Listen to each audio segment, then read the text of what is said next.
An African proverb has it that when an elder dies, a library burns down. Capturing oral histories is a way to save some portion of the memories, the life experiences, which make up the mosaic of our shared history.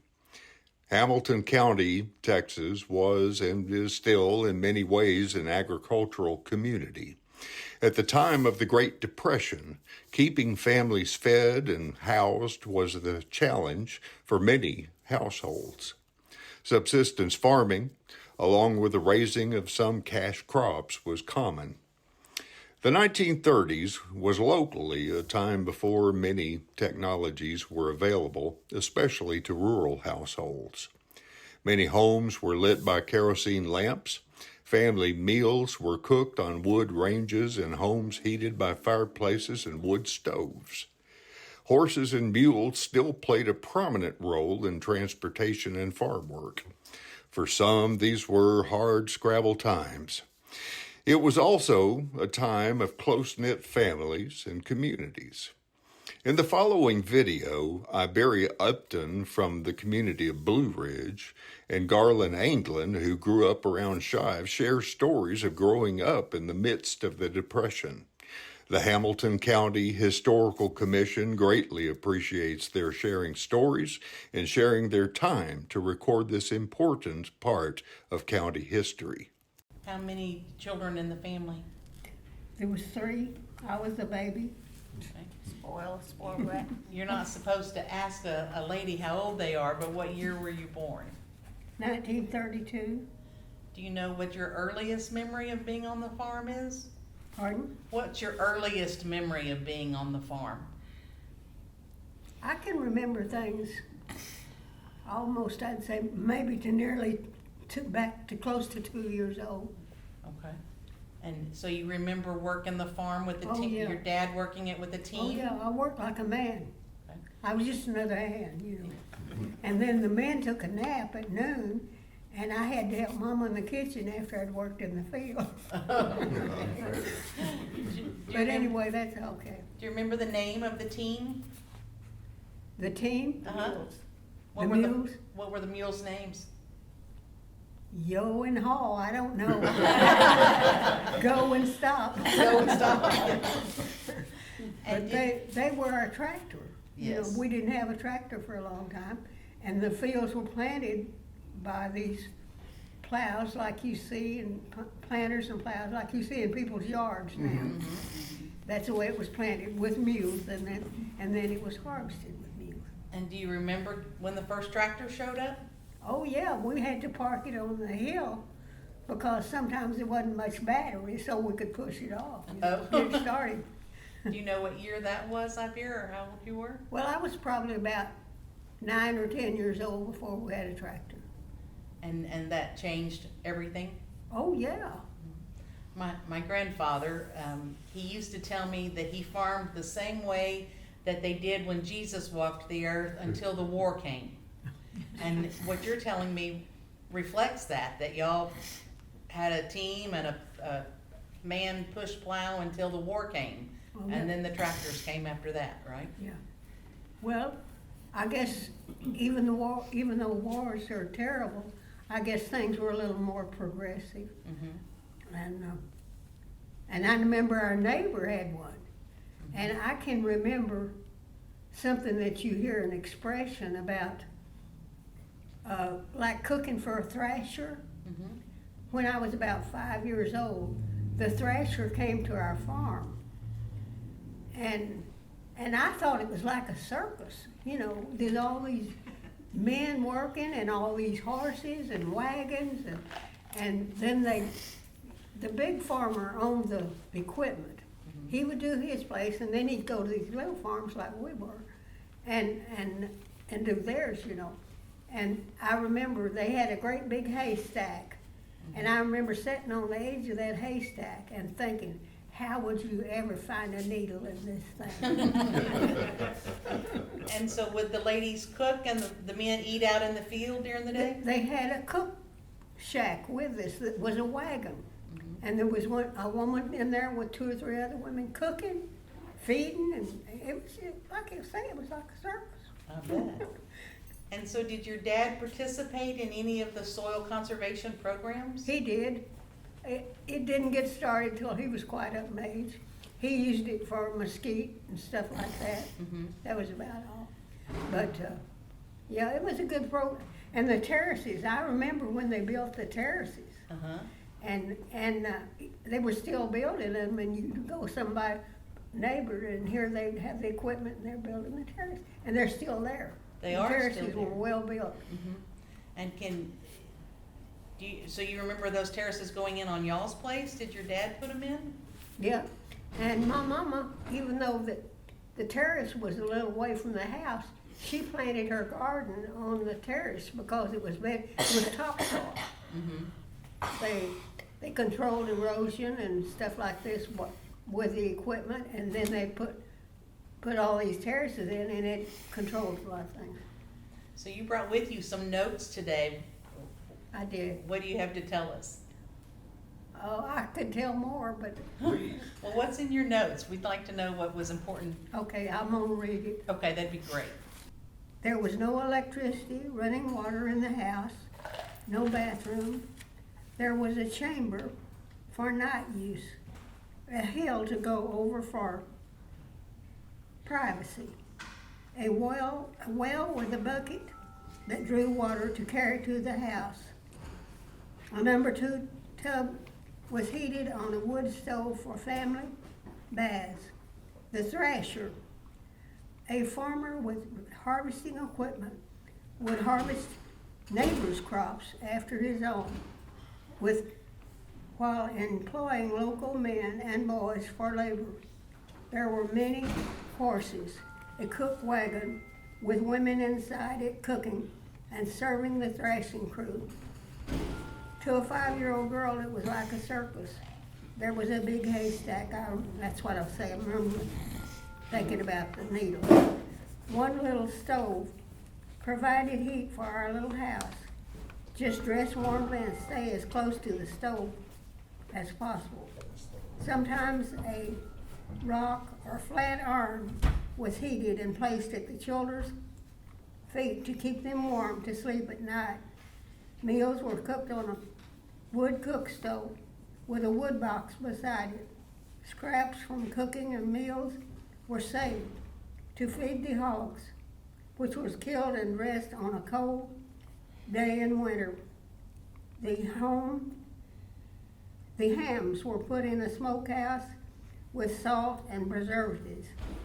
Sausage was stuffed in sacks and saved. The neighbors and our family exchanged of all this with meat with friends and neighbors. Tiny baby chicks were ordered and shipped by mail to the post office. Sent a note to our mailbox. Our baby chicks are here. I have heard them going beep, beep, beep, beep at the post office. Mm-hmm. My mama was good to care for them.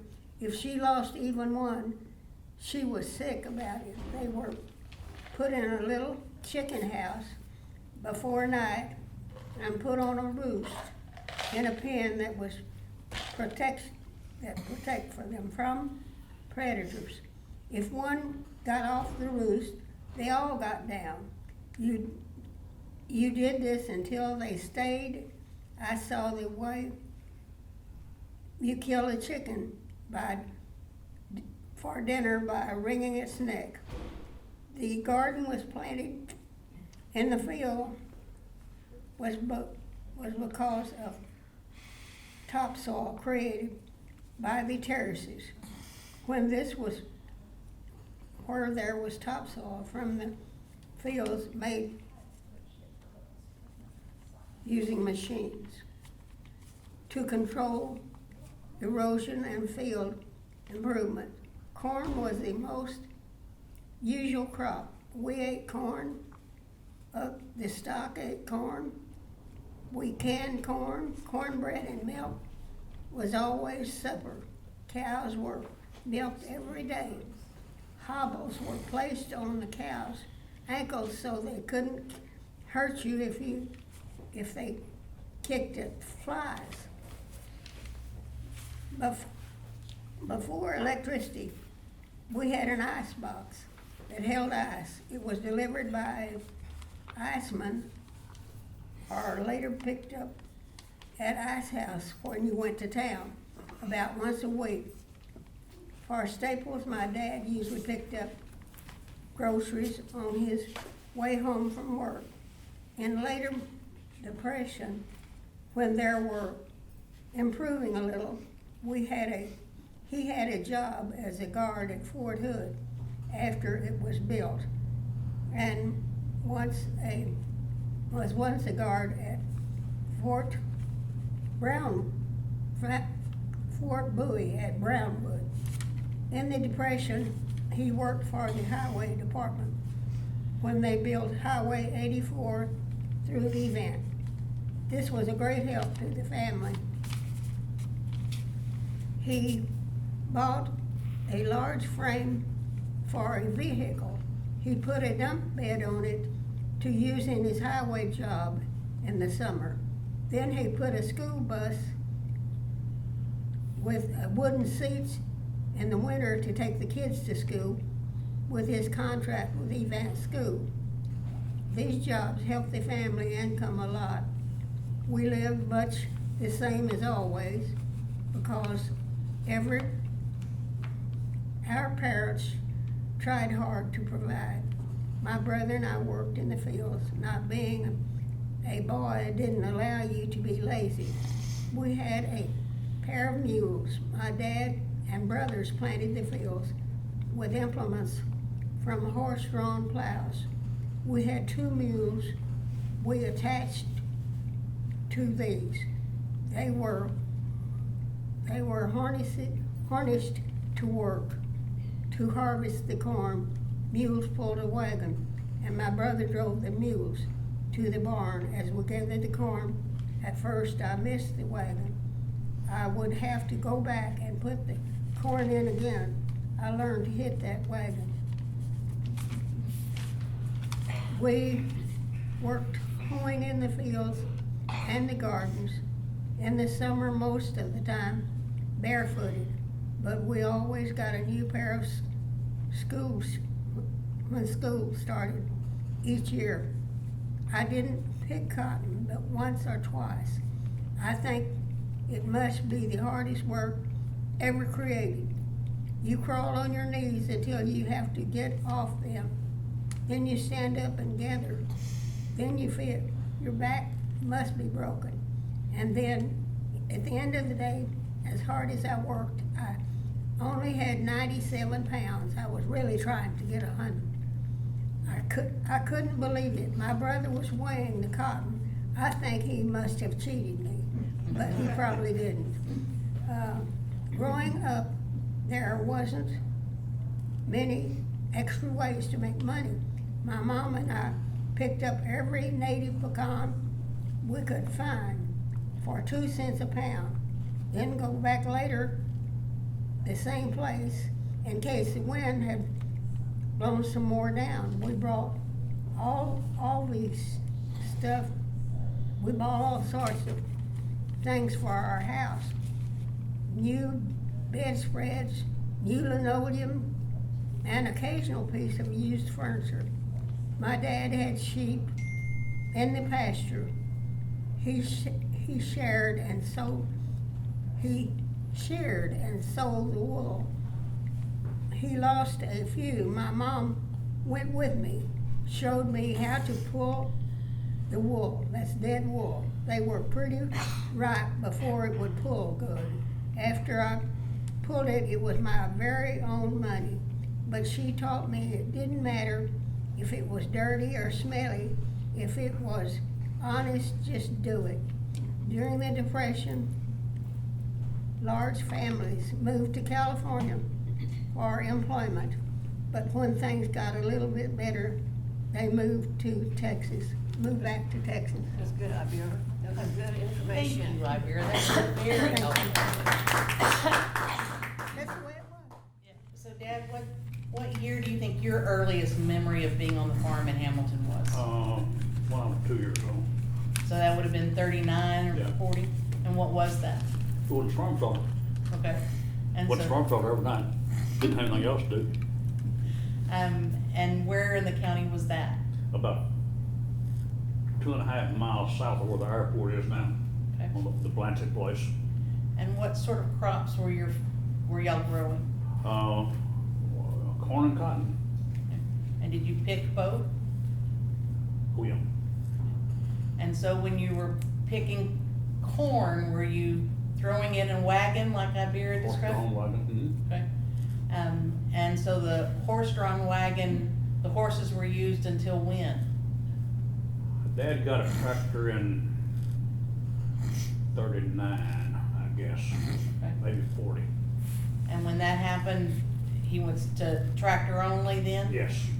And do you remember the name of your team before then? Doc and Dan. Doc and Dan.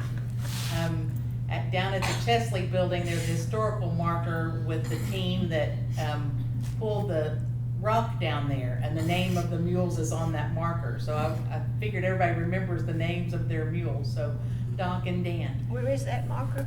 On our building downtown Oh. Square. And so Dad, did your family participate in the soil conservation Oh, yeah. services? What do you remember about that? Well, it was almost a religion. It was taught in school. And there's still some hanging on. For just an example, up until a few years ago, I had a small interest in the oil wells on the Christian place.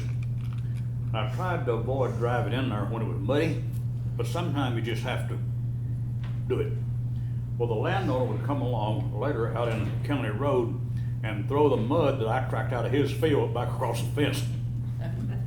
Just to keep his topsoil? Yeah, he couldn't have been 3 pounds. Uh-huh. He could have carried all of it in 2 hands, but he was very protective of that topsoil. And so do you remember planting cover crops as? Oh, yeah, clover for the nitrogen, Okay, legumes, uh-huh. crop rotation, And they taught that to you in school starting at what age? or as I can remember. Okay. And do you remember being around when they were building any of the terraces? Oh, I saw it, yeah. Okay. How'd they go about doing it? Well, they had this device called a whirlwind terracer that was pulled behind a farm tractor. And it had a single bottom moldboard plow that would loosen the soil. Then it had an auger, not unlike a post hole digger, that would shoot up a column of topsoil, and it could be formed into this terrace. And here's a picture of it. Oh, my goodness. Do you recognize that, Iberia? Oh, yeah. And so when you were experiencing it, it was being pulled by a tractor? Yes. And so if you had a 50-acre farm, is this a months-long process? As I recall, they were in and out of this place that we lived on, and as far, you didn't terrace all the place, you only terraced the cultivated land and only some that met certain requirements. And as I remember, they were in and out there in a day or two. And when you say they, do you know who they were? It was a contractor that worked for the Soil Conservation Service. And what I do remember is that they had an inspector that would come along after the fact. And this, the government never passed these terraces that he did, so he'd get paid. He never got paid. Oh, And they never broke. They were the only ones in the county that never broke. okay. And so what difference did those terraces make to y'all's farming? Well, it was kind of an aggravation because you couldn't have straight rows. Okay. But the day-to-day operation very little difference. And so do you remember drought periods in the 30s? No, I just remember one time it never did rain. Never did rain. So, didn't bother to call it a drought, it just never No, rained. just never rained. And what'd y'all do to survive through that? Well, Dad had a job in town. He worked for the International Harvester Dealer. We just kind of hung on, I guess. Okay. And Now Vera was talking about when they got electricity. Do you remember when y'all got electricity? Yeah, when we moved out over there, and the old man Thornton, my folks bought the place from, took the light bulb. Okay, so what year was that? 43. So in 43, y'all moved into a house that had electricity. So I don't know where the terraces are. I don't say I've ever seen them. The terraces, I've never seen them. It's just, some of them are straight, and some of them are crooked. Can I see them today? Oh, yeah, Yes. they're there. You've probably seen them, just haven't realized. We've owned what would have been Dewey and Lillian Sellers' property for the last 25 years, and it has a field that's terraced, and particularly to feed a certain tank. And when it rains, like last night, it'll back up behind that terrace for a long time and collect the water there. And I can see how that was very beneficial to keep it all from running off. So it would have been a really good thing. So do you remember the last time your dad planted cotton? No, but I was probably near an adult. Okay, so y'all did cotton for a long time. And I lived through the transition from picking cotton to pulling cotton. And what's the difference? Well, you pick it, you leave the burr on the stalk, and you pull it, you take the whole thing. Okay. And I've got a little cotton picking record book here, called the Cotton Book, where people wrote down their, Caroline, show that up there, I think she'd like to see Okay. that. They wrote down their weights, and Oh, my if it goodness. paid 3 cents for pulling cotton, it'd pay a penny for, no, if it paid 3 cents for picking cotton, it'd pay maybe a penny for pulling cotton, because you weighed the burrs, and the burrs were heavier than What good the cotton condition. itself. And then Well, it was real, when he stopped, why did he stop? I don't know, but they were still ginning cotton here at Lawson's and Smith and Jones. And we had a third gin, Wheeler Pig gin, just east of the square, right over here. Well, I remember them ginning cotton into the 70s, so, Yeah. um, And they had 2 burr burners, and one of them is still there, and that was to kill the boll weevils. Don't know what it did or not, but that's what they said it did. And one burr burner's still there, right behind United Care. and so where did you go to school when you were in the first grade? So I started what we call West Ward, and it's still a part of Ann Whitney Elementary. And Ibera, where did you start school? event, I started and stopped there too. Okay. And did they talk about soil conservation in school? Do you remember any of that? No, I don't remember them doing that. Of course, you heard a lot of it at home between farmers and things like that, you know, but, and seeing that it was done, you know. Caroline, in those days, they paid women less for picking cotton than Oh, they really? paid men. That's Well, not a that was surprise. real, that pulling, it was real hard on people's hands, wasn't it? When they had to pull it, the We're stalk, doing exactly the the bowl same. had, It's a good book. That's gotta be a little unusual. Yeah, I like that book. but I didn't pull any, but they said that was really hard on people's hands. I know picking is hard on your back and knees, but I was glad my dad didn't raise cotton. And so y'all raised mostly corn as a Yeah, cash because crop? we ate corn, and the stock ate corn, horses ate corn, cows, hogs, everything around there ate corn. And- There was a theory among the sharecroppers, or the owners of the land, that rubber tire tractors packed the ground, and they would not sharecrop to someone who didn't have old steel wheels. Turns out it's just the opposite. But they thought it was the They rubber. thought it was the rubber that was packing Was the that ground. because that was a new thing coming in and it wasn't liked? Was that because the rubber tires were a new thing coming They in didn't and it was? want rubber tires in their field. Okay. And it was the rubber was a new thing and they just weren't accepting it? I believe so. Yeah. Okay. I have a owner's manual here to the tractor that my grandfather bought when his horses got killed by lightning. And they have a thing in here called War Quality Farm Tires. They were so bad, they didn't want them out in the daylight. You could only use them during the day, Well, they didn't want, just expose it to the daylight, to the sunlight, the minimum amount possible. But Google does not recognize war quality tires. Huh. So that's something that you think's probably lost to history that, Pretty much. okay. So do you remember, the change after the war when things started getting more industrial and better? Well, not really. I remember a lot about the war. I remember that we lived at Ferry where Lloyd Huggins lives now, and we had blackouts. Well, that's pretty easy to do if you don't have electricity. And did you, as a child, did you wonder why there were blackouts? I wondered why the Germans wanted to bomb Pickle Goins to his post office at Ferry. And do you remember the war, Iberia? Oh, yeah. And how did it affect your daily life? Well, just like electricity. I remember we had a air charger. My dad bought a used one from some guy that was kind of funny, but he was a good electrician. And so he built a tower, and we didn't have electricity, but a neighbor's boys wired the house for lights. And then we had a radio, a battery operated radio.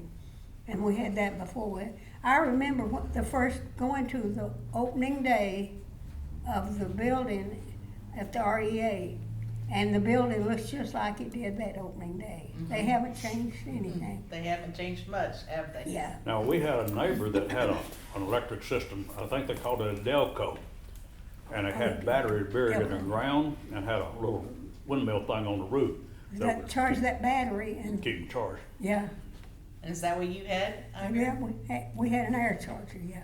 And we had lights in the red, but at first we had the well that had the great long bucket that you put down and bring up the water, and then spill half of it going back to the house, you know. But that was, we didn't have running water in the house, we had to carry it. Okay. And did the well ever go dry? No, it didn't. And when you had a windmill, was that considered a substantial upgrade? Oh, yeah. That was something. It provided, you know, you had faucets and things, at least in the yard and things, you know. And Dad, do you remember getting water by the bucket or always a windmill? We always had a windmill, although during the drought, our well caved in. Okay. Dad had to sell most of the cows to pay for a new well. And when would that have been? 52. Okay. So the history books are full of the drought of the 30s, of the Dust Bowl. But in Hamilton County, the drought of the 50s was something that was just as bad. Do you remember that? The drought, Iberia, of the 50s? Oh, I remember it all. And so when the well caved I in, it remember was, it better than I'm gonna tell you what's happening today. was it because it was so dry that it caved in? No, the old casing just rusted out. And so without any water, he had to sell the cows to Pay for a new fix the well. And the well's still producing. Okay. So that same well today, some 70 years later, is still producing water. 438 feet deep. Okay. All right. And so when, in the 50s, when it didn't rain, what'd y'all do? You just, I don't remember how we got by on the water. We had a 250 gallon storage tank, and people conserved the water. And that would last us a month. 250 gallons would last you a month. Do you remember that, Iberia, that y'all just didn't use as much water as we use now? Do what? You just didn't use as much water back then as you use now. Yeah, it was priceless, you know, we knew we depended on it. And so, you know, for years, we had called cowhouse level And it was sufficient before people got automatic washing machines and stuff like that, you know. And then the water level, it got where, then we had our cowhouse level went dry on, I left the water on too, and I was kind of to blame. And then we lost our water. Well, then we had to drill a well. And to get a good one, we had to go to First Trinity. Some people were having to go to Second Trinity. I don't know if they have a third or not, but we were able to get it at, I think, First Trinity. But he drilled a hole. My husband wanted to wait until they got this good rig to drill with. And we did. We hauled water for our use from the creek until he got his machine. And then he drilled a hole down, and he didn't get sufficient. He said, "This is not sufficient." So he went not over 7 or 8 feet out and drilled another hole, and he said it was immeasurable. Huh. If that isn't something, you know, just move from here to there, and yet there it was. But he didn't even measure it. He said, What about building stock ponds or tanks on your land? Well, that was essential. You had to have stock tanks. yeah. And were there Yeah. government programs to help you do that? I think there probably were. And I know the place that I consider your parents' place, there were several. Were they all built at the same time? Or? No, well, yeah, mostly. Mostly. And do you remember what equipment was used for that? I think they mostly use an old motor grader. Now, in soil conservation and pond construction, the county was very cooperative. The county commissioners would furnish equipment. I don't know if there was a charge for it, or maybe the federal government paid some of it, but they used quite a bit of county equipment to do these things. Yeah, we dug a stock tank not too long after we moved. Last summer, I have my place leased to a man. I had him for many years, never crossed word, and so I like that. And he has cattle, and he lives at Gustine, and he had some cows, 2 cows get down in the stock tank in front of my house. And so anyway, the neighbors came in and drug them out, but they still couldn't get on their feet for a while. And I was trying to carry water to them because I couldn't stand for a bee without water. And my son found out about it, and that kind of stopped that. So let's end with this question. Growing up when you were farming and ranching like that in Hamilton County, how important were the neighbors? Oh, it swapped a lot of work. A big deal. So do you remember going to the neighbors to work and then coming to your place to work? Yeah. Especially hauling hay, things like that. And picking corn? Yeah, some. Okay. And you, Iberia, do you remember working with the neighbors and the neighbors coming to your place? No, it was strictly mostly a family affair. If there was something they had to have extra help, they'd get it, you know, but the family worked. Everybody worked. That's the way. But the neighbors helped each other, you know, like sharing food. I remember after William and I sat down at the table one day, and I just happened to think, you know, I used a cookbook quite, and my mother never had a cookbook. It was all from memory. This is Miss So-and-so's recipe for potato salad or something, you know, and of all the years and all the cooking she did, she never had a cookbook. So I said that was my last question, but I have another one. Some people have an experience where they got in a situation where all they had to eat were potatoes and they never want to eat another potato again. is there something from your childhood that you're like, oh, I hope I never have to do that again, or I never have to eat that again? No. My mother was such a good cook and didn't waste anything, and I'm that way. You know, if I can rotate something, put something new with something that's still okay, I do that all the time because she taught me not to waste anything a little bird could eat. You know, that's just how it was. Anybody else have any questions? I have a couple of things I'd like to say. So about the water, this is a story in my memory bank somewhere that I don't know when it occurred, but, because I was born in '62, so these things happened before. But there was a story where I think your father would burn the Oh, yeah, the prickly pear pear. needles off, so the cows would have that Mhm. to eat when there was no grass. Mhm. During That's the, true. so that was during the Mhm. 50s. Yeah. And my grandmother, Adeline Kitching, I didn't know how much she taught me from her history. And I look back at my childhood and all the things that were just not necessarily uncomfortable, but difficult. I was able to get through those things because of things that she taught me. It was no big deal for her to warm water on the stove for me to have a bath when I was little. It was no big deal. It was no big deal to say, oh my gosh, the wind's blowing, let's go turn on the windmill. Those were things that I learned and I appreciate now. Being able to cook things, like you said, out of whatever you've got because you didn't want to go to town or you couldn't go to town. Go to town. Just so many things that she learned because she was born in 1904. So that was her adulthood when all of this started happening.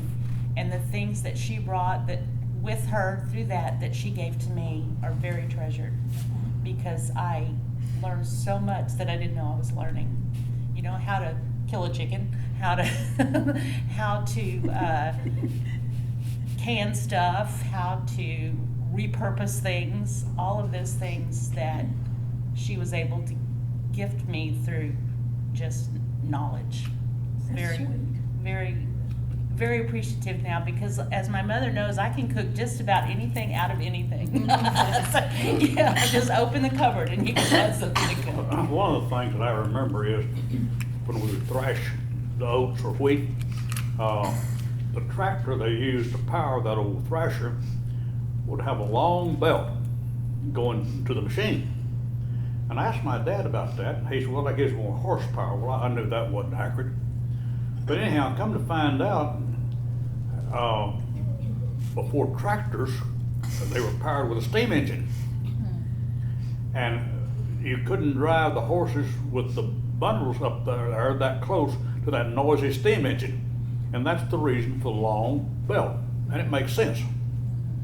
But my grandfather Rucker had a steam engine, and he used it to power the gin at Shive and to power thrashers during the season.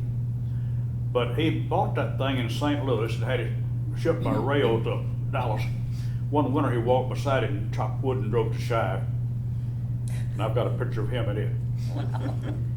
What year would that have been? 1912. Anybody? I've got one question. Uh-huh. I'd like to ask Garland. Garland, after those terraces were built by the Soil and Water Conservation District, and were new, and we can still see those terraces today, how hard was it for the farmers to maintain those terraces? Not hard. And what did they do to keep those terraces intact? I'm sorry, I can't hear you.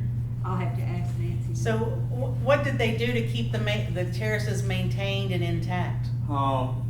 Very little. You could use an ordinary breaking plow to sort of restore them every year in just a few hours of plowing and kind of build the soil back where it should be. And those terraces are still out there. That's what I was wondering, how they're still there. They've never had to do anything to them much, I don't think. And your mother would plant her garden on top of the terraces. Because it was topsoil. Yeah, it would use soil. And she'd send me with a little syrup bucket to the field area to get the tomatoes. And I'd carry a salt shaker with me and I'd have half of them I got to the house. So now that couldn't happen in Hamilton County, because if you did that, the deer would eat all That's right. your vegetables. Do what? Right now, if you tried to do that, the deer would eat all your vegetables that were planted that far away from the house. Yeah. But Our then, hogs, we have wild hogs where Yeah. I'm at. but back then, when you were a child, you could plant out and not have to worry about the deer and the hogs No, eating. I remember when they first started to get deer in our area, my husband and my dad and I were coming back from Evant, and at the McFadden place close to where I live, he looked out and saw some deer out there, and we hadn't had them. He said, "Looky there, they're there." I was 16 before I ever saw a deer in Hamilton County. He, Bus driver stopped the bus so we could look at it. it was really something, you know, but now they're just, but we have a problem with wild hogs. My hunter has a trap set farm, and he's caught a few too. They'll eat the crops, you know. So the deer being here and the hogs being here are different from your childhood. What other animals do you remember we used to have that we don't now? Or- Quail, Armadillos mostly, but though we have a few. no quail. Quail. I've got bird That's dogs exactly for years. right. What you I Quail. don't see a quail in Quail. a year. Quail? Mhm. Oh, That's okay. right. Yeah, they used to have quail on it. And horny toads. Mountain boomers. Yeah. Yeah.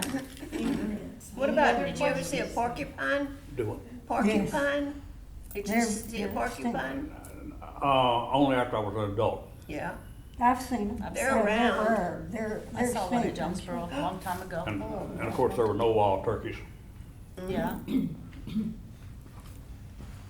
Well, we really appreciate you coming. Yes, I and do. sharing Well, I your enjoyed it. stories. I love to listen to it. You Good. she did a good job, didn't Yeah, she? yeah, thanks, Dad, a lot. And you did too, Garland. It was great. Thank you, guys. Thank you, Mitchell. Now what are you gonna do with the recording?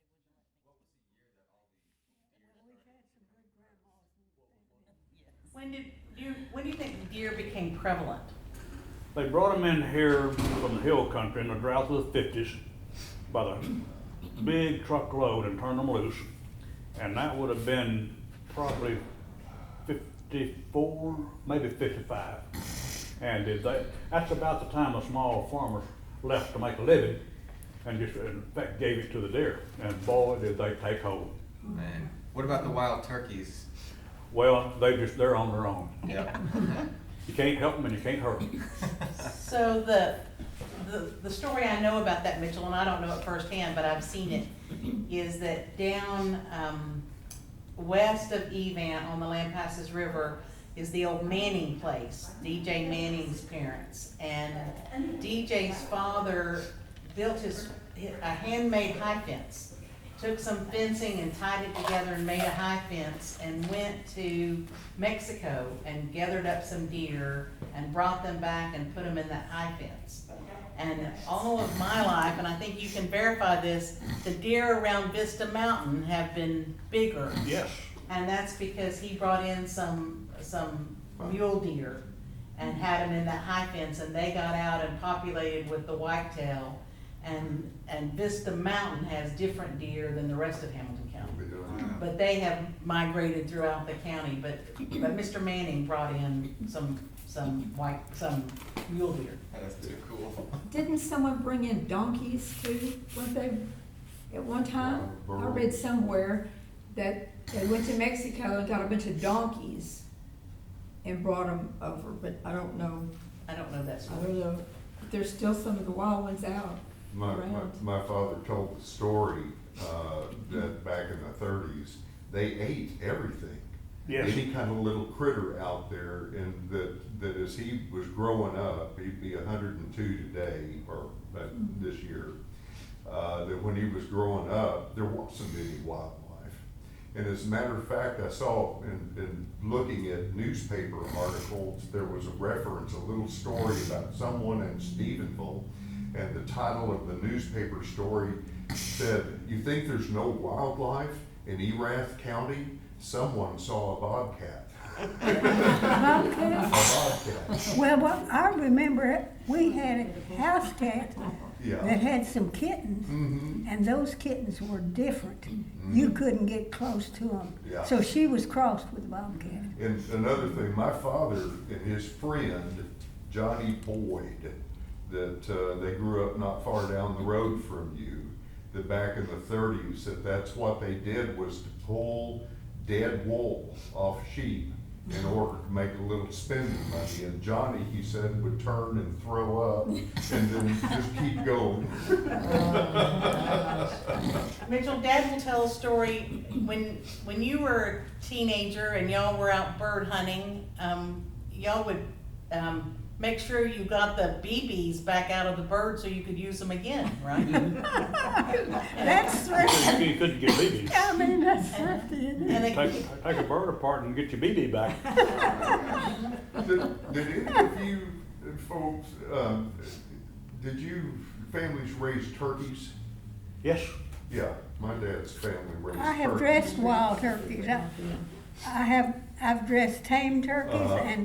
and wild turkeys, and the wild turkey is a lot harder to dress. Their feathers are, they're Attached. tougher, I guess. They're more active. That And, was one of and the- they're a lot harder to dress. There's a story, Harder Than Hard Scrabble, a book that was written. It was a history about the Fort Hood area before the government took the land over there. And a lot of people were raising turkeys, and they had turkey herders, that you would actually have someone who would go along with the turkey herd as it went out through the pastures and things. My father was a turkey herder, and he did it horseback with a long stick. And during the Depression, that was about all they had to eat was turkey. So when Thanksgiving would roll around, we'd have to do a roast or something, because he would not touch Yeah. turkey. They burned out on it. He was burned out on it, he was. There must have been several turkey farms around here at one time, because I've got some pictures of where they would kill the turkeys and ice them down on the railroad from the ice house. Uh-huh. Ice the turkeys down, and they would go out with the cotton and everything else that we have around well, we here. have I a never turkey had- processing plant where the fire department is now. Oh, okay. Really? I still see a few once in a while. We had turkey farms out not too far from Riviera up until 10 years ago. Wow. I've got a picture of Bill with a turkey, wild turkey killed. I think Lacey Farms put A that picture where they would throw the turkeys off the roof of the bank, down here. and the people, I guess at Christmas or Well, they Thanksgiving. had a prize. They tied a dollar bill, it said, around their foot and throw them off the building. People were out there trying to catch them live, do you remember that? What was that? Throwing turkeys off the bank building with prizes on No. Corrigan McKinley, I guess, where the bank was, and it was Corrigan McKinley. And it's in the history book, actually. I've seen It's a pictures picture of of it. that. I have too. The one building was over there, where Woody's Hamburgers is.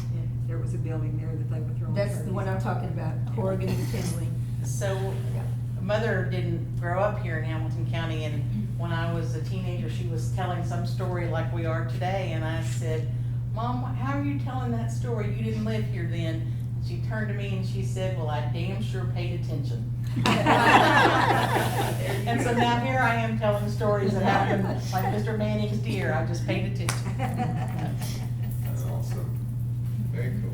All right, thanks, Mitchell. This is a lot of fun. Thank you. Thank you guys so Thank you. much. Wonderful, thanks.